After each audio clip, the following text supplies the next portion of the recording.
a lovely morning and a warm welcome to the program. Kunle Abiyo is my name. The importance of cocoa to Nigeria's economy cannot be overemphasized, though Nigeria gets her foreign exchange earning from crude petroleum. Yet cocoa remains Nigeria's highest foreign exchange earner among all agricultural commodities, of which the country is the fourth largest exporter of in the world, and third largest cocoa producer in Africa, accounting for approximately 12% of global production. According to available statistics, currently, Nigeria's cocoa production capacity is around 340,000 metric tons. Ondo State stands out as the largest cocoa producer in Nigeria.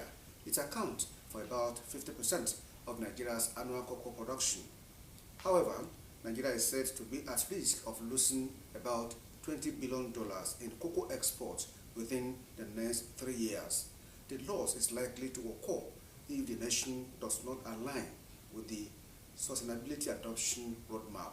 So this is our concern on the program today. My guest is already here. We'll take a break now. When we'll come back, we'll wait to grant round the place to stay with us.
Policy for us as a state, because being on the state is playing contributing about 50% of cocoa to the national cocoa productions, and having many of cocoa communities that rely heavily on cocoa.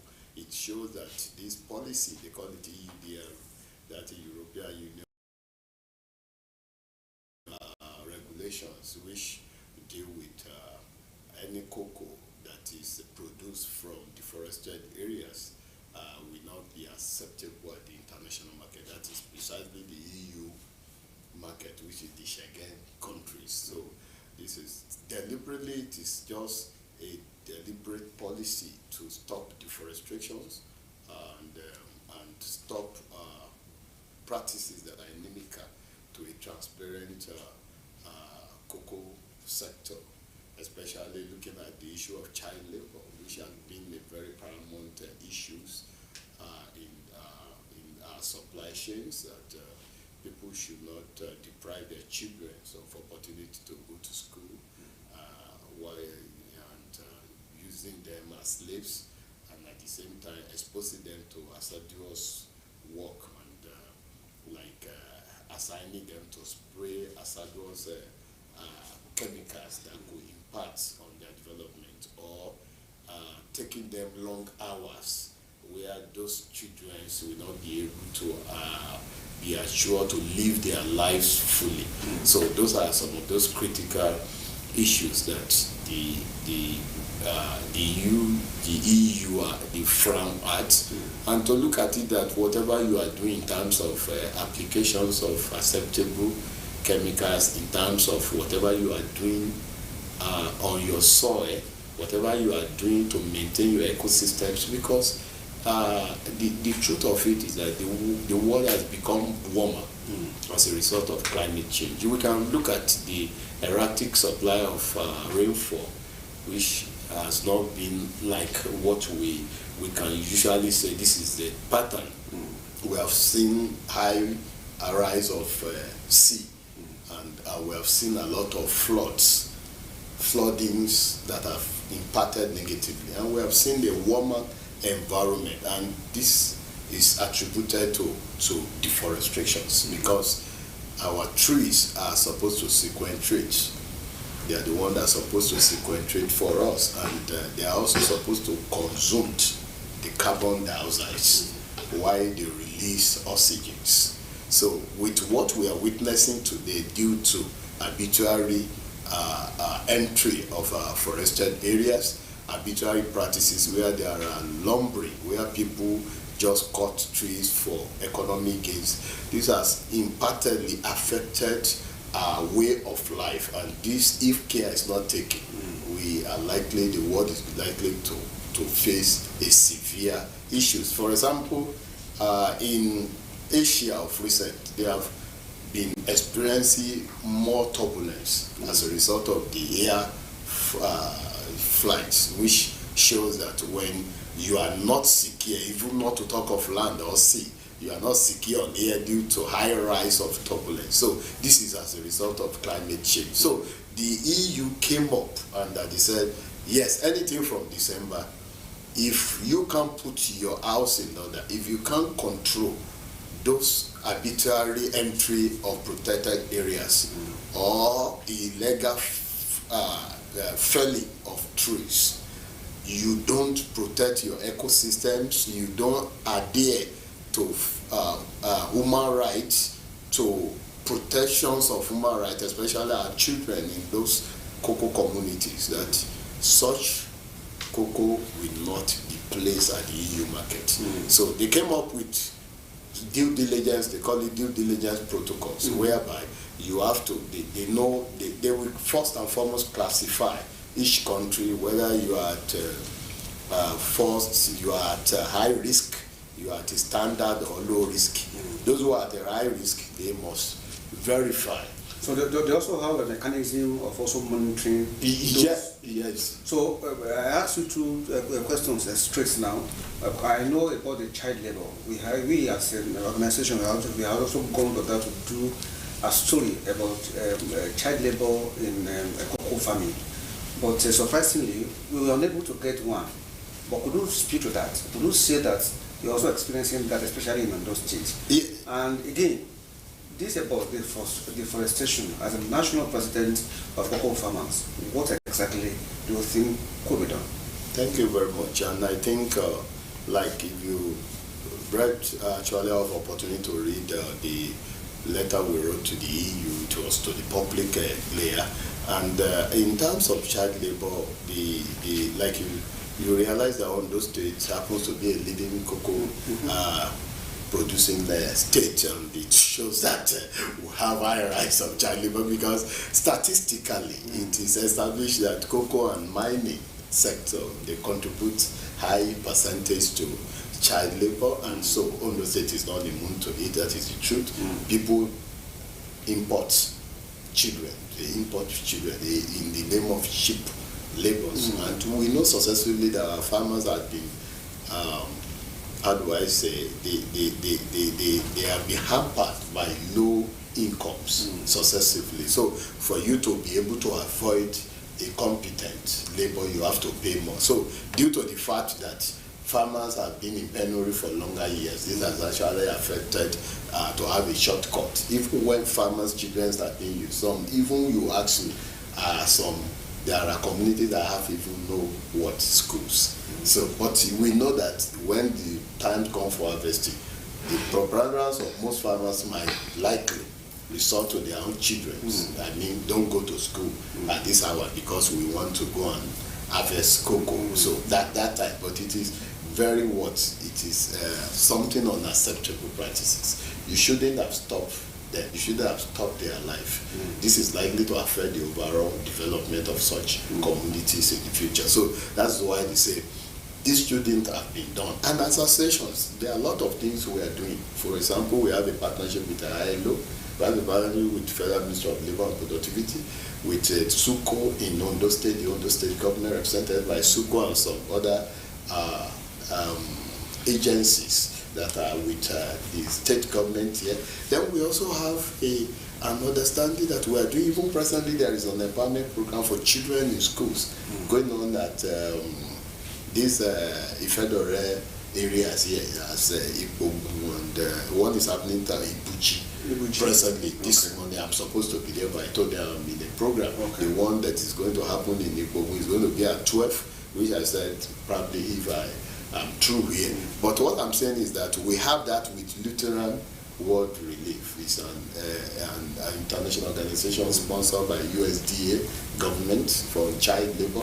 But the piloted stage that is being operated presently is between Idari and the federal and local government. That's about that. They call it clear programs. It's about using education as a remediation and encouragement and empowerment for those who are. That will actually address our concern, because when you take a look at the figure that has also been put into it, that we might also lose, that's $20 billion. That's huge. Yes, because that's why I'm saying that we are doing a lot in that regard. That government and CFAN, as an organization I represented, we are not sitting down, we are folding our. There are a lot of programs, like I said, there are a lot of programs. If I didn't come out to write some of those things and say, yes, this is what our association is doing, this is what government is doing, this is what Federal Ministry of Agriculture is doing, this is what state government are doing, nobody's coming to write our story for us. What we need, and that's why we said, is for us to harness what we have and look at some of those problematic areas, especially the issue of deforestation. What are we doing to reforest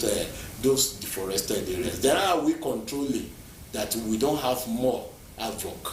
So those are issues. Then those who have deforested, what are we doing for that areas? What do we do? What is our legislation doing? Would you say the farmers are even aware of all of this? Yeah, this is exactly, if you look at that, I said every day, for example, there is a meeting we just call on 15 for cocoa farmers in Ondo State. We have started to upscale this information system. You know, the farmers are in the terrain that are so difficult. This is sometimes technology cannot even reach them in terms of it is only one-on-one person relationship. And I said we have started, and this is exactly what we are trying to do. We have our own network. We have our own organs from national, state, local government, cooperative systems at the farm-gate level. But because we cannot just stop achieve this in one day. So it is a gradual stage. So what we need is that, because the farmers are the central point of these regulations, because they are the one inside the bush, they are the one relating with our ecosystems, they are the one who can actually protect most such trees. They are the one that should not should pay back on deforestations of our areas in our drives to increase our productions and productivity. So this is exactly, so we continue to disseminate this information at every forum we create for the association. Then we have our own traditional mechanism of sending information. We have been doing that. So it is still a work in progress. It is not every farmer that has been able to work in progress. When you also consider the deadline. Yes, when we consider, for example, at the National Cocoa Management that was held last week at Bon Hotel in Nakure, the National Cocoa, which happens to be, these are those questions we're asking ourselves. I mean, look at it. When we wrote to the EU, we asked them, we look at them that time frame, will it not amount to given problems for already popularized farmers if you don't extend it? And that's why we say the 18-month durations should be extended, which will last in this December. But like we discussed at the National Cocoa Management Committee level, which I remember that, what if these people decide not to extend? What happens? So I said, so there are a lot of. It's going to be private. Exactly. So the government the National Cocoa Management Committee is now governing whatever we have as a potential. Governance every sector, the Sun Standard Organization of Nigeria, those who are concerned, the state government representatives, and those who are concerned, the Forest Research Institute of Nigeria, the Federal Ministry of Trade and Industry, we have the Federal Ministry of Environment, which deals with the environment we are talking about. We are all bringing them together to profile like I've mentioned. Like I told them, I said, we have things on ground. What we need is to get it right. Then we now build on it. The other issue is the federal government is also targeting to have 500,000 metric tons of cocoa. But the statistics available shows that what we have at the moment is just 340,000 metric tons per annum. So what exactly are you doing to ensure that we get to that target? Yes, thank you. If you remember, if you are able to Google and look at it, you know that it was CFA that set that target. We set that target 2 years ago. We set it that, yes, we should be able to achieve this in the next 2 years. That is 500,000 metric tons. And on that, the federal government stood on it that, okay, if the farmers are saying it is achievable and they try it. And so subsequently, we have seen the Federal Minister of Agric and Food Security saying the same thing, I remember. And Federal Minister of Trade also, Industry, Trade and Investment also saying the same thing. But what we always say is that even when we are to increase and we are at 340, 350, probably even coming back to 300,000 with the climate change. If you look at it, you know, Ghana productions are dropped, and that's why we're having the spike. There is diversity of cocoa, where demands are what outnumber the supply. But coming back, the prospect is that because of this surge on drives, yeah, it is achievable, like I said, even the present status of our farms. What we need is to just increase our productivity by hectare. And like I said, in Ondo State today, what we have here, if we increase our productivity and upscale it from 400 kilograms, you understand, to about 600 to 700, 800 kilograms, we will achieve that 500,000, we will achieve it. Every other state will have that potentials. People are ready. It is just for government at all levels and stakeholders like ourselves to continue to incentivize. You are not even thinking of also bringing in new people. This is exactly what I'm saying. You can only bring people when you incentivize. You can incentivize the present crops. For example, if you look at what is happening, an average age of cocoa farmer in Ondo State in the West is about 60. But when you go to Cross River State, it's about 40%. The difference is that you have more youth there. So what we are saying is that government must start to support the existing farmers and encourage the youth to go into it. I said, naturally, traditionally, this is our business. Cocoa is our business in Ondo State. Government does not need to preach much, but government just create this enabling environment. This enabling environment shows that you cannot just be going to a forest and be deforesting it because you want to create no. People to come in. There must be cocoa and agroforestry strategy whereby you bring youth to know that, yes, as you are planting cocoa, you are planting trees. Not only that, you are protecting the indigenous trees, and there will be benefit because we have what we call carbon credit. Okay. So those states must start to look at that in terms of prioritizing. What I'm saying, the only way we can achieve and encourage the youth of Ondo State to go into it and double, because don't forget that Cross River State is already pursuing Ondo State. So what I'm saying is that the state must prioritize, even when we want to have red gold development. You can't continue to relegate cocoa because first thing they know Ondo State for is what? Is cocoa. So we must be deliberate. That's why I'm pushing whoever that becomes the next government, that from the next government, whether the present governor, whether another one, no matter, we must prioritize cocoa. We can't continue to be for Ondo State to make cocoa to be on autopilot. Because I realized that almost the last 3 years, what we have been hearing is about red gold development. You can't do red gold at the detriment of the one you have competitive advantage of. This is exactly what I'm saying. You can develop it pari passu, but you shouldn't undermine the one you have competitive advantage. Because if not, if care is not taken, people who appreciate it might actually take it. I also know that modernization is also a factor that's also affecting local production, but we won't go there today because of our time. But let's take a look at the spike in price in export of cocoa, because I can also see you smiling all through. It means that you have more money in your pocket as a cocoa. Honestly, the prospect is, I can tell you that what gives better forest opportunities for Nigeria is cocoa now, because when you are talking that a ton is not less than 13 million naira. You know what it means. You can go to Ondo, you can go to Idore, you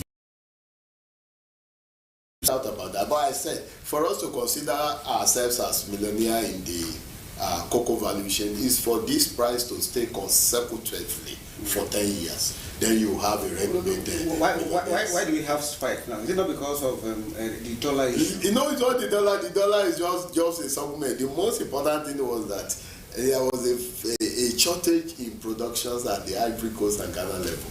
And this actually now creates a kind of a high demand where they have to be looking for cocoa. So this is exactly, and don't forget, for the first time 40 years, it has never, this is the first time in 40 years to have this kind of spike.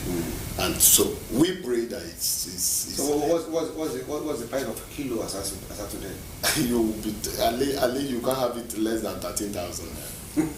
That is a kilo. That's to tell you that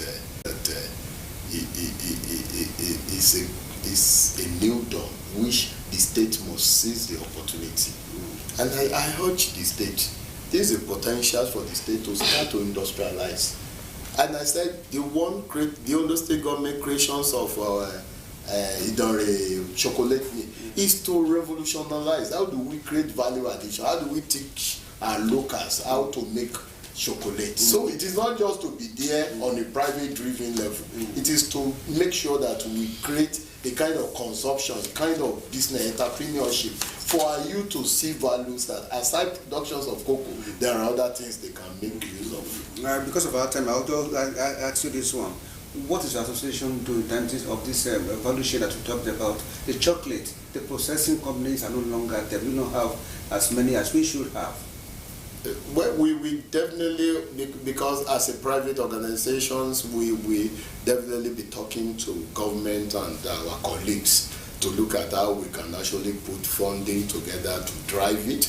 But there must be an incentive, there must be an enabling policy from government. So government must be very deliberate in order to support the growth or the initiatives of associations like ours and other private investors to guarantee their confidence. In the last 25 minutes or thereabout, I've been speaking with the National President of Cocoa Farmers Association of Nigeria,